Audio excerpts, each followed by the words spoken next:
morning guys. Good morning, good morning. Time check. Alas 6:22 ng umaga. Ayan. Paulan pa rin. Pabugso-bugso ang ulan. At saka kunting hangin.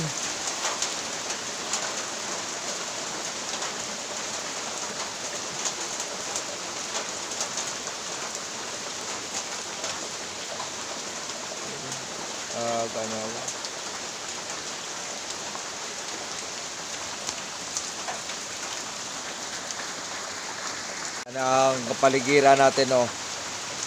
Yan. Walang humpay ang ulan. Kagabi pa. Ang sabi nga ng weather forecast, ingay tricycle na to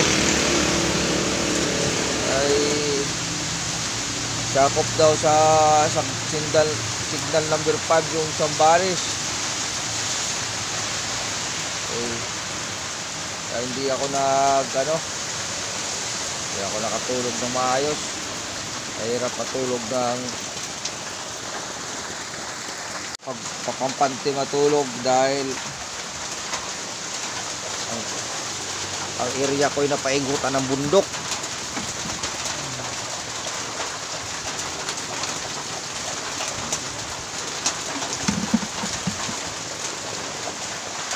Paikot ang bundok at saka punong kahoy. Yan. Bundok, punong kahoy. Delikado.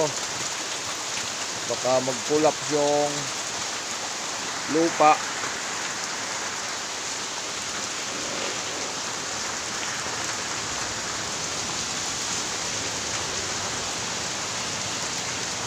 Maigi ng alerto tayo kasi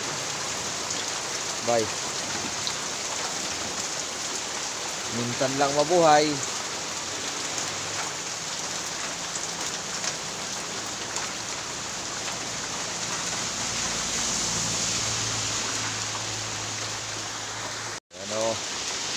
Tuloy-tuloy pa rin ang ulan, pero hindi naman ganong malakas, pero tuloy-tuloy. Sa mga ganitong sistema na tuloy-tuloy ang bagsak na ulan, ito ang magpapalambot lalo ng lupa. Ay sa kabila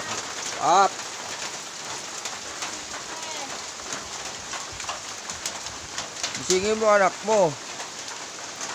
Sakit ko. Ano, putla, nilalamig ka?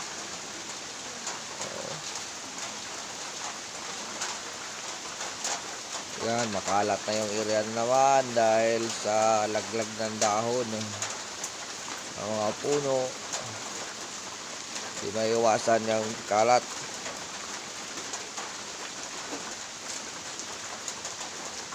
At tayo ipapasok ngayon sa trabaho.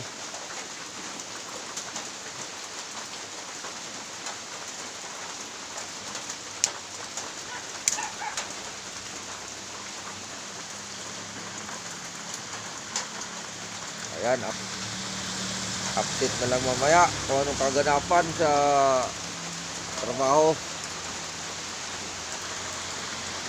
Ayan, tumila na yung ulan.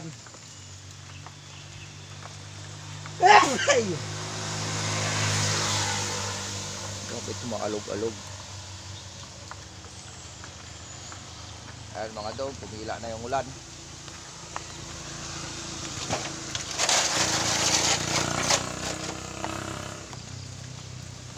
Mahangin talaga. Nag-iwan ng kalat.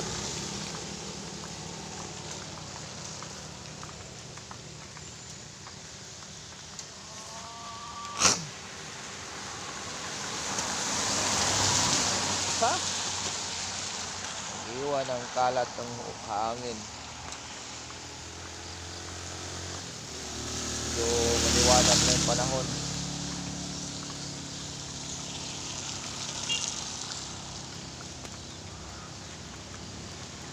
Yan. Paambo na naman. Ay si Pastor.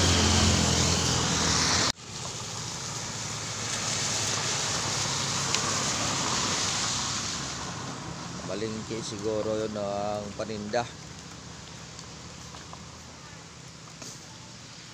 Ayan ang aking kubo na tagpi-tagpi lang. Sinisipon pa ako.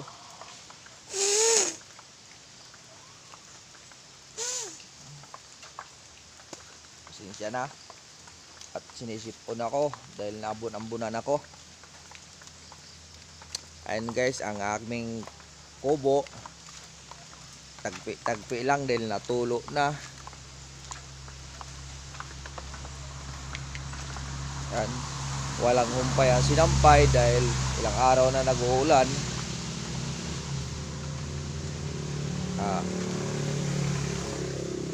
Ang asawa ko ay malungkot dahil walang pera.